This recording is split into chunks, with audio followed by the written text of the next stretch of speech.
Syrian security forces have opened fire on protesters with reports of between 20 and 100 people dead. The scenes are unprecedented, day after day of protest.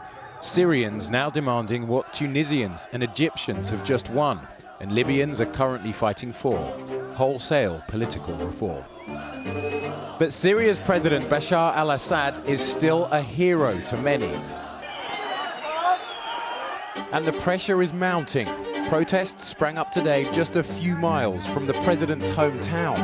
There is talk that Syria is fast reaching the point of no return.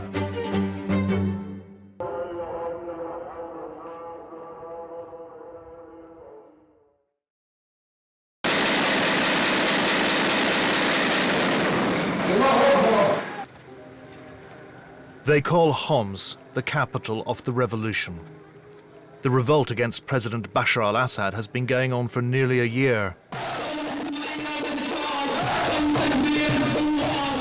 Friday is protest day. It's almost a carnival atmosphere. But it's a carnival of defiance, as the people of Homs tell their president what they think of him.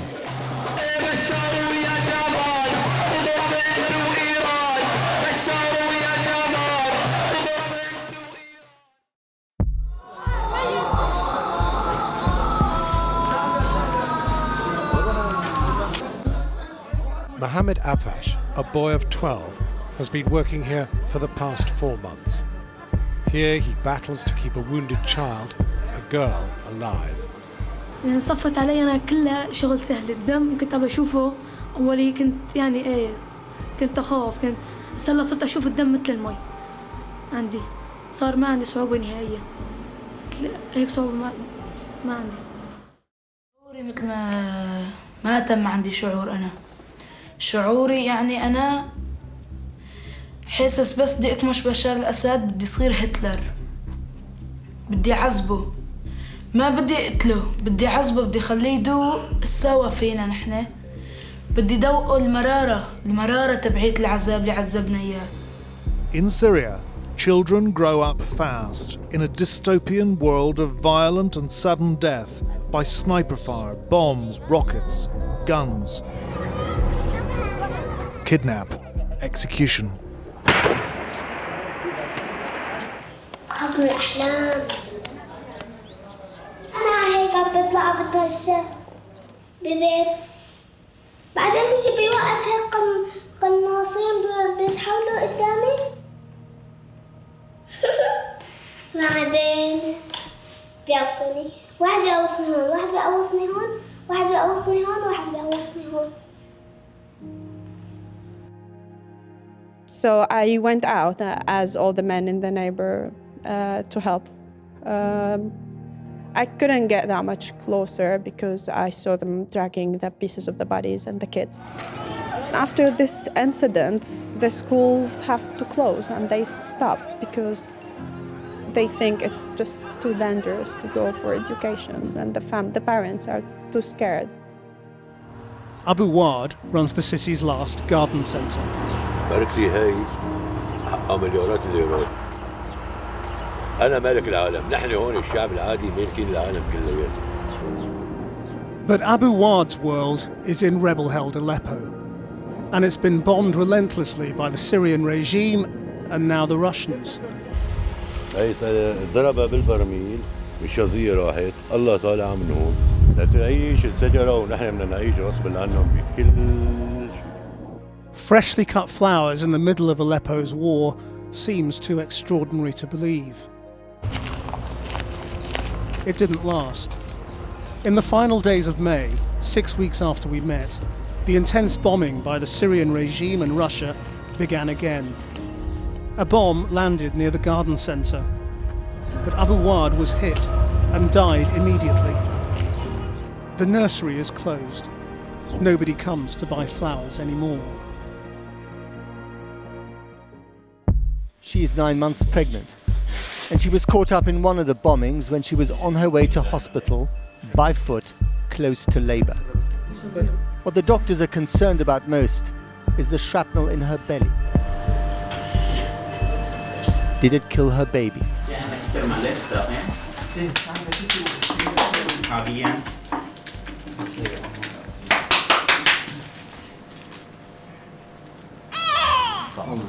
الله أكبر.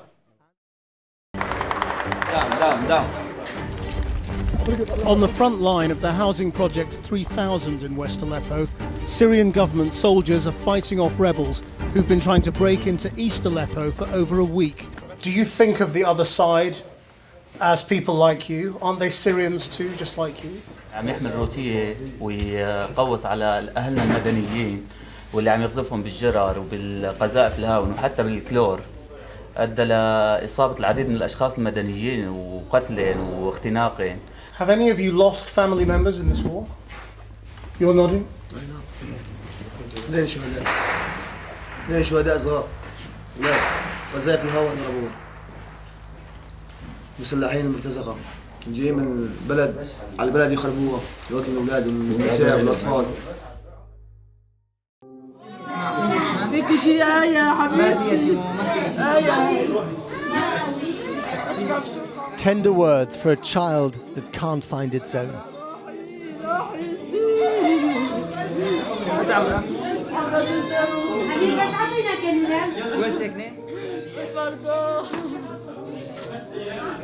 Aleppo is a grim stage with an ever-diminishing cast of survivors, and these are the last of the last.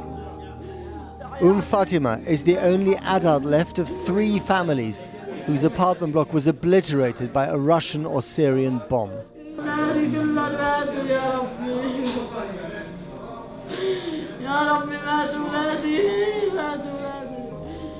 Aleppo is a place where the children have stopped crying.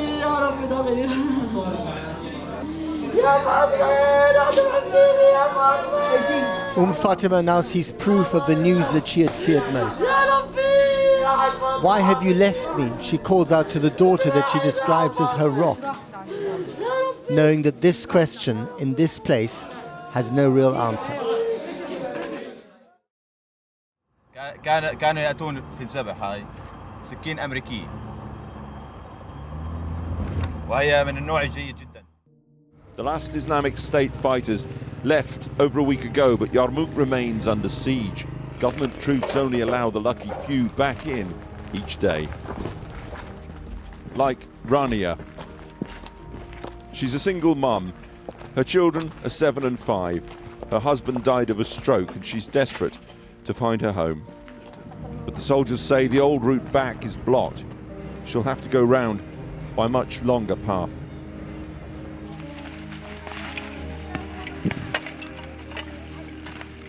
Sifting through the rubbish for scraps, trying to piece together some sort of life. They fled Aleppo province to escape the war, but it followed them to Idlib. At last, some treasure, albeit plastic and broken, among the ruins. For Riam, things are good now.